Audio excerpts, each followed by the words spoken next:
तो बच्चों आज हम बहुत ही इम्पोर्टेंट बातों के बारे में डिस्कस करने वाले हैं। अ, हमारी जो क्लासेस हैं वो कंटिन्यू चल रही है और जो कोई भी हमारा चैनल ज्वाइन कर रहा है उसको वहाँ से बहुत सारा नॉलेज मिल रहा है। वो बहुत ही हैप्पी है चैनल को ज्वाइन करके। जो भी उनको सीखने मिल रहा है बहुत अच्छी इम्प्रूवमेंट है सभी के अंदर। ठीक है। अब मैं आपको जो खास बात आज हम करने वाले हैं वो बात करने वाले हैं कम्युनिकेशन स्किल्स के बारे में, इंग्लिश लर्निंग के बारे में। सभी लोग ऑलमोस्ट सभी लोग जानते हैं कि इंग्लिश जो है एक लैंग्वेज है, लेकिन जब हम इसको सीखने के लिए जाते हैं तो हम लैंग्वेज को लैंग्वेज की तरह नहीं सीखते। हम उसको एक कोर्स की तरह समझ लेते हैं, एक सब्जेक्ट की तरह समझ लेते हैं और उसी अकॉर्डिंग चलते हैं। अब जो सब्जेक्ट्स होते हैं, सब्जेक्ट क्या होते हैं? सब्जेक्ट वो होते हैं कि यार हम जैसे हम अपनी क्लासेस की बात करें, स्कूलिंग की बात करें, यदि हमने 9th क्लास पास की है फिर हम 10th में पहुंचे तो बहुत ही कम चीजें हम लेके आगे चलते हैं, उसको पूरा भूल जाते हैं, आगे बढ़ते हैं। 10th क्लास में पढ़ते हैं, 10th भूलते हैं, फिर 11th पढ़ते हैं, 10th छोड़ते हैं, फिर 11th के बाद 11th पास होते हैं और 12th में पहुंचते हैं। तो सब्जेक्ट होता है कि हमें पर्टिकुलर सारी चीजें साथ में लेके नहीं चलनी पड़ती है ना। एक साल पढ़े वहां भूले, फिर अगले साल पढ़े, फिर आपको नया पढ़ने मिलेगा। तो हर साल आपको सब्जेक्ट में नया पढ़ने मिलता है। लेकिन लैंग्वेज ऐसा नहीं है। लैंग्वेज एक ऐसी चीज है कि जिसको आपने एक बार अडॉप्ट कर लिया, एक बार सीख लिया अच्छे से, फिर आप उसको दोबारा भूलोगे नहीं। तो हमें करना क्या, हमें लैंग्वेज को लैंग्वेज की तरह सीखना है। अगर हम लैंग्वेज को लैंग्वेज की तरह सीखते हैं तो हम उसे कभी नहीं भूलेंगे और वो हमेशा हमारे साथ रहेगी। हम किसी से भी कम्युनिकेट करें इंग्लिश में, हमें कोई भी प्रॉब्लम वहां पे नहीं होगी। तो हमें सबसे पहले ध्यान ये रखना है कि लैंग्वेज को हम लैंग्वेज की तरह सीखें। अब इसकी भी एक प्रोसेस होती है, हमें फॉलो किसको करना चाहिए। जैसे आपने देखा होगा जो न्यू बॉर्न बेबी होते हैं, जो न्यू बॉर्न बेबी होते हैं वो हमेशा चीजों को प्रोसेस में सीखते हैं। तो उसी प्रोसेस में उन चीजों को हमें भी सीखना है। हम क्या करते हैं, कोर्स और सिलेबस की तरह लेके उनको सीखने की कोशिश करते हैं और ऑलमोस्ट अधिकतर लोग फेल हो जाते हैं। आज अगर हम रेशियो देखिए, अगर मैं जिस सिटी से बिलोंग करता हूँ जबलपुर से, और मैं जिस स्टेट से बिलोंग करता हूँ मतलब एमपी जबलपुर से मैं बिलोंग करता हूँ, तो यहाँ मैंने जो रिजल्ट देखा है वो मतलब 100 लोग सीखने आते हैं तो उसमें सिर्फ 10 ही लोग सीख पाते हैं, 90 लोग नहीं सीख पाते, क्योंकि वो लैंग्वेज को लैंग्वेज की तरह नहीं पढ़ते। लैंग्वेज को लैंग्वेज की तरह सीखते नहीं, वो लैंग्वेज को एक कोर्स की तरह सीखते हैं, एक सब्जेक्ट की तरह सीखते हैं, इसीलिए वो लर्निंग उनकी फेल हो जाती है। ठीक है। तो मैं बात कर रहा था किसकी, एक न्यू बॉर्न बेबी की। जब वो भाषा सीखता है, जब वो बोलना सीखता है तो एक प्रोसेस के थ्रू जाता है। ठीक है। तो एक एक चीजों को, पहले वर्ड्स, छोटे छोटे वर्ड्स को अपनी लाइफ में इंक्लूड करता है, फिर छोटे छोटे सेंटेंसेस को इंक्लूड करता है, फिर पैराग्राफ को इंक्लूड करता है। ये होती है प्रोसेस सीखने की। अगर हम चाहें कि इकट्ठे सब कुछ सीख लें तो आज बहुत सारी बुक्स हैं अवेलेबल है मार्केट में कि जो आप पढ़ोगे, पढ़ सकते हो। अगर ऐसी आपकी कैपेसिटी, आप पढ़ने की कैपेसिटी आपकी, कि आप बहुत फास्ट पढ़ते हैं, बहुत जल्दी पढ़ के सीख जाते हैं, पर ऐसा नहीं होता है ना। हमें छोटे छोटे चीजों से उनको इंक्लूड करके हमें अपनी लाइफ में आगे बढ़ना पड़ता है। पहले वर्ड्स, छोटे छोटे वर्ड्स को अपनी लाइफ में इंक्लूड करो, बोलो धीरे धीरे छोटे छोटे वर्ड, जितने भी सराउंडिंग आपकी चीजें मिलती हैं उनको, उन वर्ड्स को आप इंग्लिश में बोलने की कोशिश करो। छोटे छोटे सेंटेंसेस को इंक्लूड करो, फिर पैराग्राफ की तरफ जाएंगे, फिर अपन लॉन्ग सेंटेंसेस बोलेंगे। तब एक प्रोसेस के थ्रू हम चलते हैं। अब अगर हम बात करें सबसे इंपॉर्टेंट, तो इंग्लिश सीखने के लिए जो सबसे इंपॉर्टेंट चीज है वो है आपकी लिसनिंग। जो लिसनिंग होती है वो सबसे इंपॉर्टेंट होती है इंग्लिश को सीखने के लिए। तो अब हम बात करेंगे लिसनिंग की। ठीक है। तो लिसनिंग कैसे इंपॉर्टेंट होती है अब मैं वो आपको बताऊंगा। ठीक है। तो लिसनिंग क्यों इंपॉर्टेंट होती है और कैसे इंपॉर्टेंट होती है? लिसनिंग इसलिए इंपॉर्टेंट होती है क्योंकि बिना सुने आप कुछ बोल ही नहीं सकते। अगर आप सोचो एक छोटा सा बच्चा जन्म लेता है, अगर वो बहरा पैदा हो, मतलब डीफ पैदा हो, ठीक है, उसे सुनाई ना आए बचपन से, तो वो बोल भी नहीं पाएगा, क्योंकि वो कुछ सुन ही नहीं पाएगा तो बोलेगा कैसे। ये ध्यान हमें रखना है। अगर हम अच्छे से सुन पाते हैं तो हम अच्छे से बोल पाते हैं। अब देखिए, अगर हम बात करते हैं सुनने की, तो सुनना भी दो प्रकार का होता है, एक होता है हियरिंग और एक होती है लिसनिंग। अब हियरिंग और लिसनिंग अगर हमें इसकी हिंदी मीनिंग देखें तो दोनों का मतलब एक ही होता है। ठीक है। हियरिंग मतलब भी सुनना और लिसनिंग मतलब भी सुनना। ठीक। अब हियरिंग और लिसनिंग में डिफरेंस क्या होता है ये मैं आपको बताता हूँ। कि हियरिंग जो होती है मतलब जो कॉमन वॉइस रहती है, कॉमन वॉइस रहती है जो हमारे कानों तक पहुंचती ही पहुंचती है, हम उसको सुनना चाहें या ना सुनना चाहें, वो कॉमन वॉइस जो हमारे कानों तक पहुंचेगी ही पहुंचेगी, वो कहलाती है आपकी हियरिंग। ठीक है। वो कुछ भी हो जाए, वो आप तक वो वॉइस पहुंचेगी ही पहुंचेगी, तो उसको, उस सुनने को हम बोलते हैं हियरिंग। लेकिन जो लिसनिंग होती है, जब हम किसी की बातों को ध्यान से सुनते हैं, जैसे मैं आपको बता रहा हूं, ठीक है, और मेरी बातों को आप ध्यान से सुन रहे हैं, ये क्या कहलाएगी? आपकी लिसनिंग। लेकिन आप मुझे सुनते सुनते, आप बाहर से जो व्हीकल्स निकल रहे हैं, जो मोटरसाइकिल्स निकल रही है, या फैन चल रहा है, जो उसकी वॉइस आ रही है, जो आपके कानों तक कॉमनली पहुंच रही है, तो वो क्या कहलाएगी? आपकी हियरिंग। और जो मैं आपको बता रहा हूँ और आप मुझे क्या कर रहे हो, ध्यान से सुन रहे हो, वो कहलाएगी लिसनिंग। तो ये अंतर होता है किसमें? हियरिंग और लिसनिंग में। तो जो न्यू बॉर्न बेबी होते हैं वो भी इसी तरह के, तो हम भी जब किसी नई लैंग्वेज को अडॉप्ट करते हैं, तो हम वहां पर एक न्यू बॉर्न बेबी की तरह ही एक्ट करना चाहिए। ठीक है, हमें वहां पे न्यू बॉर्न बेबी की तरह ही एक्ट करना चाहिए, तभी हम भाषा को अडॉप्ट कर पाएंगे। ठीक है, सबसे पहले सुनना, आपने देखा होगा बच्चों को घर पे कुछ भी, अगर कोई पेरेंट्स बोल रहा है, बड़ा भाई बोल रहा है, बड़ी बहन बोल रही है, तो वो लोग बड़े गौर से सुनते हैं उन चीजों को, और उन चीजों को फिर वो रिपीट करते हैं। तो सेम चीज हमें भी करनी, कि हमें सबसे पहले क्या करना है, फोकस किस पे करना है? अपनी लिसनिंग पे, हमें सुनना है। और फिर सुन के जो दूसरी प्रोसेस की तरफ जाते हैं हम, वो प्रोसेस क्या है? स्पीकिंग। आपको जितना सुनने मिलता है, आप जितनी चीज सुनते हैं, आप जितनी चीज आती है, जितनी आप इंग्लिश जानते हैं, you have to use that. आपको उसको यूज करना है। If you are using in particular way, in proper way, so definitely you will be a good speaker of English. तो आपने जितना भी, जो कुछ भी सुना है, if you are using that, आप उसको यूज कर रहे हो। जैसे क्लास में, हम क्लास में पढ़ रहे हैं और हम सारी चीजें सीखने मिल रही है, हम सब चीजें वहां सुन रहे हैं और सीख रहे हैं, तो आपको उन चीजों को सीख के अपने पास रखना नहीं है। You are having a term, आपके पास जुबान है, and you have to use that. आपको उसको यूज करना है। आप जितना सुनोगे और उसको यूज करोगे, उतना बेनिफिट आपको होगा। तो ये दो प्रोसेस पे हमें बहुत ही अच्छे से फोकस करना है, और इन दोनों प्रोसेस पे ध्यान देना है।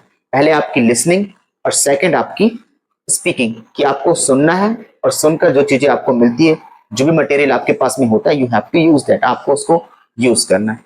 अगर आप ऐसा करते हो, if you do this, so definitely you will be a good speaker of English in some of the month, no doubt. तो आपको बहुत जल्दी वो सारी चीजें आपके पास में आ जाएंगी, और आप बहुत अच्छे से उन चीजों को सीख लोगे। लेकिन if you are having material but you are not using that, so definitely you can not learn. अगर आप यूज ही नहीं कर रहे हो, तो कोई काम ही नहीं है, फिर आप सीख ही नहीं सकते। You can get the example, कि आप देखते हैं कि हमारे पास में वी हैव अ वेपन, और हमें उसको चलाना है, लेकिन हम चला नहीं रहे हैं। We are going for the war but we are not using our weapons, तो हम तो वैसे ही मर जाएंगे ना। तो क्लास में जो भी मटेरियल आपको मिलता है, वो सब आपको वेपन मिलता है ना। आपको सारा क्या मिलता है? वेपन्स मिलते हैं, and you have to use them by your tongue. वो आपको अपनी जुबान से यूज करना है। अगर आप वो नहीं करोगे, so that will not be beneficial for you. वो आपके लिए फायदेमंद नहीं होगा, that will be harmful for you. कि आप टाइम दे रहे हो, सब कुछ दे रहे हो, you are trying to learn, but still you are not using, तो आप वहां पे अपना टाइम खराब कर रहे हो, अपना टाइम वहां पे वेस्ट कर रहे हो। तो आपको अपना 100% देना है, किसमें? सुनने में, और उनको बोलने में, है ना। जो भी आप सुनते हो, है ना, जितना आपको सीखने मिलता है, जितना आप ध्यान से सुनते हो, जितना आप लिसनिंग करते हो, उसको आपको यूज भी करना है। ठीक है। अब उसके बाद अगर अपन बात करें, यार जो इंग्लिश है, अगर हम इंग्लिश की बात करते हैं, तो और क्या पॉइंट, जैसे हमने 2 पॉइंट देखे अभी, कि हमने क्या देखा? सबसे पहले हमने लिसनिंग देखी, फिर स्पीकिंग देखी। अब इसके अलावा जो हमारे पास थर्ड पॉइंट है, जिससे इंग्लिश बहुत जल्दी सीख जाता है इंसान, वो क्या है? इंटरेस्ट। अगर आप किसी भी चीज को इंटरेस्ट से करते हो, और आपको किसी भी चीज को सीखने का इंटरेस्ट है, तो डेफिनेटली आप उस चीज को बहुत जल्दी सीख जाओगे। अगर आपके अंदर इंटरेस्ट नहीं है, तो आप उसको नहीं सीख पाओगे। तो इंटरेस्ट का होना बहुत जरूरी है हमारी लाइफ में। अगर इंटरेस्ट नहीं है हमारे अंदर उस चीज को सीखने का, तो हम नहीं सीख पाएंगे। क्योंकि आपने भी देखा होगा, आज जैसे हम अगर नॉर्मली अगर एग्जांपल ले, नॉर्मली अगर बात करें हम सॉन्ग्स की, तो आज हमें बहुत सारे सॉन्ग्स ऐसे हैं जो हमें याद हैं, है ना। क्योंकि हमें इंटरेस्ट है सॉन्ग को सुनने में, हम बड़े इंटरेस्ट से, बड़े मजे से उसको सुनते हैं, और हमें बहुत सारे हजारों गाने हमें याद होंगे। अगर अभी मैं 2 लाइन बोलूंगा, तो आप तीसरी लाइन वहां से चालू कर दोगे बोलना, है ना, गाना चालू कर दोगे।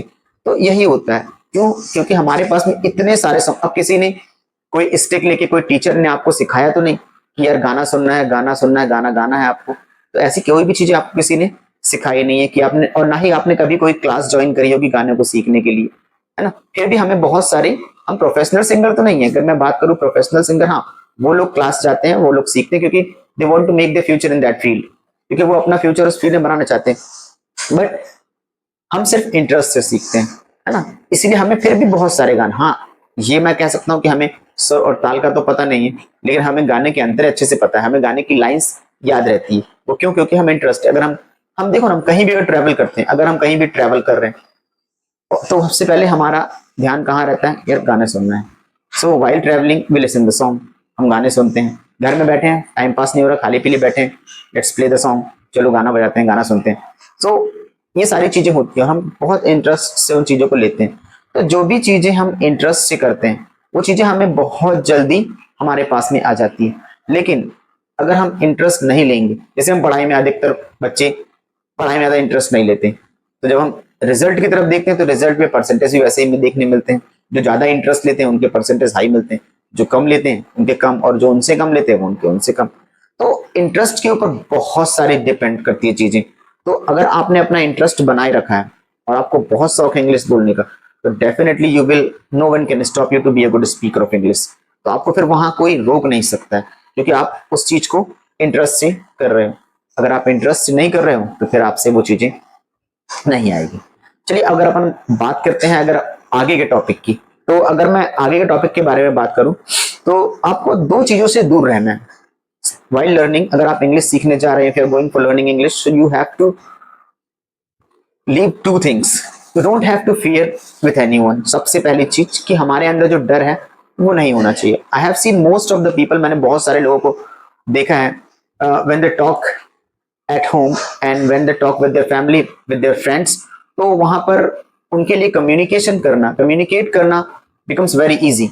बट जब वो स्टेज पे आते हैं और कुछ अच्छी बातें 10-20 लोगों के सामने अगर उनको बोलने को कहा जाए, सो दे फियर, है ना। अपन क्लास का भी एग्जांपल ले सकते हैं, है ना। अगर हम देखें अपनी क्लासेस में, अगर स्कूल्स में हम देखें, तो अधिकतर बच्चे क्या करते हैं वहां पे, जैसे अगर टीचर ने कोई होमवर्क दिया कि next day you have to prepare this, तो आते हैं, एंड व्हेन टीचर आस्क, जब टीचर पूछती है कि who will give the answer of this question, तो वहां पे सब लोग एक दूसरे के चेहरों को देखते हैं, एक दूसरे के फेसेस को देखते हैं। No one raise the hand, वहां पे कोई भी हाथ नहीं उठाता है कि I want to give the answer. सब देखते हैं कि यार पहले वो बोले, पहले वो बोले, पहले वो बोले, but no one want to come first, है ना। कोई भी, no one wants to come first, कोई भी वहां पहले आगे नहीं आना चाहता है। क्यों? क्योंकि वो डरते हैं। इवन बहुत सारे बच्चे ऐसे भी रहते हैं कि they know the answer very well, वो बोल सकते हैं, लेकिन जब टीचर बोलेगा कि हाँ बेटा आप आके बोलो, दैट टाइम दे कम, फिर भी उनके अंदर वो डर रहता है। तो उस डर को सबसे पहले हमें किनारे रखना है, क्योंकि लर्निंग स्टेज है, हमको मालूम है, हम बहुत सारी चीजें सोचते हैं लोगों के सामने बोलने से कि यार मैं कैसा बोलूंगा, मैं बोलूंगा तो अच्छा बोलूंगा कि नहीं बोलूंगा, कुछ गलतियां तो नहीं होंगी, अगर मैं गलती करता हूं तो लोग हूटिंग तो नहीं करेंगे, लोग मेरा मजाक तो नहीं उड़ाएंगे, मैं सही बोलूंगा कि नहीं बोलूंगा, कोई मेरा मजाक तो नहीं उड़ाएगा। ऐसी बहुत सारी चीजें जो हमारे दिमाग में आती है जिससे हमें डर लगता है। तो उस डर को हमें दूर करना है, क्योंकि लर्निंग पीरियड ऐसा पीरियड होता है कि उस पीरियड के समय हमें डरना नहीं चाहिए, क्योंकि गलती, अगर हम गलती कर रहे हैं तो it's a good thing. If you are making mistake, it's a good thing. अगर आप गलती कर रहे हो, it means you are doing something, कि आप कुछ कर रहे हो, है ना। अगर आप गलती कर रहे हो तो इसका मतलब ये है कि आप कुछ कर रहे हो। If you are not making mistake, it means that you are not doing anything. अगर आप गलती नहीं कर रहे हो तो समझ जाएंगे कि भाई आप कुछ भी नहीं कर रहे हो। ठीक है, तो आपको समझना है कि भाई हमें क्या करना है और क्या नहीं करना है। सो जब आप गलती करने जाओ तो बहुत अच्छी बात है, अगर आप गलती करते हो तो गलती करो, उन गलतियों को सुधारो। गलतियां करना इंसान का काम है और उनको सुधारना भी उन्हीं का काम है। आज दुनिया में कोई भी इंसान परफेक्ट नहीं है, कोई भी इंसान परफेक्ट नहीं होता है, हर कोई अपनी गलतियों से ही सीखता है। तो आप भी अगर अपनी गलतियों से सीख रहे हो तो आप कुछ भी गलत नहीं कर रहे हो। सो गलती करो, गलतियों को कैच करो, उनको सुधारो, रेक्टिफाई करो, एंड देन गो अहेड, और फिर आगे जाओ। तो ये एक process, part of the process है, तो ये आपको करना पड़ेगा। ठीक है, अब उसके बाद नेक्स्ट थिंग जो आपको जिससे दूर रहना है, हेजिटेशन। तो जो हेजिटेशन होता है, जो संकोच जिसको हम कहते हैं कि यार 4 लोग के सामने खड़े होकर बोलना, संकोच करना, सोचने लगना पहले कि यार वो मेरे बारे में क्या सोचेगा, मैं सही बोलूंगा कि नहीं बोलूंगा, मैं गलत तो नहीं बोलूंगा, ऐसा होगा तो क्या होगा, ये होगा तो कैसा होगा। तो इन सब चीजों के बारे में अगर आप सोचते रहोगे और संकोच करोगे, सो definitely you can not do anything. तो मैं 100% कह सकता हूं कि आप फिर वहां कुछ नहीं कर सकते। तो हमें संकोच बिल्कुल भी नहीं करना है।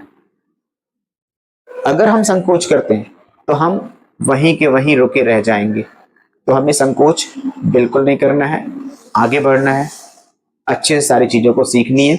बस ये 2 चीजों से अगर आपने अपने आप से अलग कर दिया, इन 2 चीजों को अगर आपने अपने आप से अलग कर दिए, पहली चीज फियर आपका और दूसरा हेजिटेशन, अगर आप इसको अपने आप से अलग रखते हो तो डेफिनेटली देन आपका जो कॉन्फिडेंस है वो बहुत आगे जाएगा, बहुत बढ़ जाएगा, आपका स्टेज फियर हट जाएगा, आपकी पब्लिक स्पीकिंग बहुत अच्छी हो जाएगी। बस इसको छोड़ना है, ठीक है। अब उसके बाद में अब लास्ट थिंग जो मैं आपको बताना चाहता हूं वो है आपकी पॉजिटिविटी। आप जितना पॉजिटिव रहोगे, जितना पॉजिटिव होकर लोगों को फेस करोगे, लोगों से बात करोगे, लोगों से कम्युनिकेट करोगे, if you are getting any kind of opportunity while for speaking on the stage, अगर आपको बोलने के लिए मौका मिल रहा है on the stage, if you are getting the chance to speak on the stage, तो go ahead। अगर आपको मौका मिल रहा है कि that you have to stand there and you have to direct the audience, तो आपको अगर ऐसा मौका मिल रहा है then go ahead, don't say no। No मत कहो, पॉजिटिव रहो, मेक मिस्टेक, कोई प्रॉब्लम नहीं है, we will correct the mistake and go ahead, है ना। अगर हम गलती कर रहे हैं तो गलतियों को सीखेंगे, गलतियों को सुधारेंगे, है ना, और फिर आगे बढ़ेंगे। तो ये प्रोसेस होती है कि भाई देखो, अगर कोई भी हमें अगर मौका मिला, कोई भी अगर हमें मौका मिलता है तो उस मौके को हमें छोड़ना नहीं है, because it is said that opportunity makes a man, कि अगर आपको अपॉर्चुनिटी मिली है और आपने उसको अच्छे तरीके से ग्रैब किया है, अच्छे तरीके से आपने उसको पकड़ा है, तो आप डेफिनेटली क्या करोगे, उसको लेके आगे जाओगे, है ना, और उससे आप आगे बढ़ोगे, आपका आने वाला भविष्य जो होगा बहुत अच्छा होगा। So be positive and whatever you are learning in the class, use that. ठीक, अगर अपन इन सारी चीजों को अपन एक सीक्वेंस में देखें, अगर अपन सीक्वेंस में देखें, जैसे मैंने लास्ट चीज बताई कि लास्ट में सबसे पहले हमने बात किसकी की, लास्ट में सबसे आखिरी में बात की पॉजिटिविटी की, आपको पॉजिटिव रहना है। अगर पॉजिटिविटी की बात करते हैं अपन, और अब हम आप देखना सारी चीजों की जो लिंक होती है वो किस तरीके से कनेक्ट होती है। अगर आप पॉजिटिव रहोगे तो ना ही आपको डर लगेगा, ना ही आपके अंदर फियर होगा, और ना ही आपके अंदर हेजिटेशन होगा। तो ये दोनों चीजें अपने आप से हट जाएगी, और जब ये दोनों चीजें हटेगी तो ऑटोमेटिक जो अपन ने बात की थी इंटरेस्ट के बारे में, तो आपका जो इंटरेस्ट है वो बढ़ जाएगा। अगर आपका इंटरेस्ट बढ़ जाता है तो आप सुनोगे बहुत अच्छे तरीके से, और फिर आप बोलोगे भी बहुत अच्छे तरीके से। और अगर आप सुनते हो और बोलते हो तो आप उस लैंग्वेज को सीख जाओगे, और आपके पास जो इंग्लिश नाम की लैंग्वेज है वो आपके पास में होगी, और आप बहुत ही अच्छे स्पीकर बन जाओगे। तो जो चीजें मैंने आपको आज बताई है वो चीजों को आपको सिर्फ फॉलो करना है, और बहुत अच्छे से you have to be a good speaker of English. So do hard work, keep working, and be the part of the class. See you in the next class.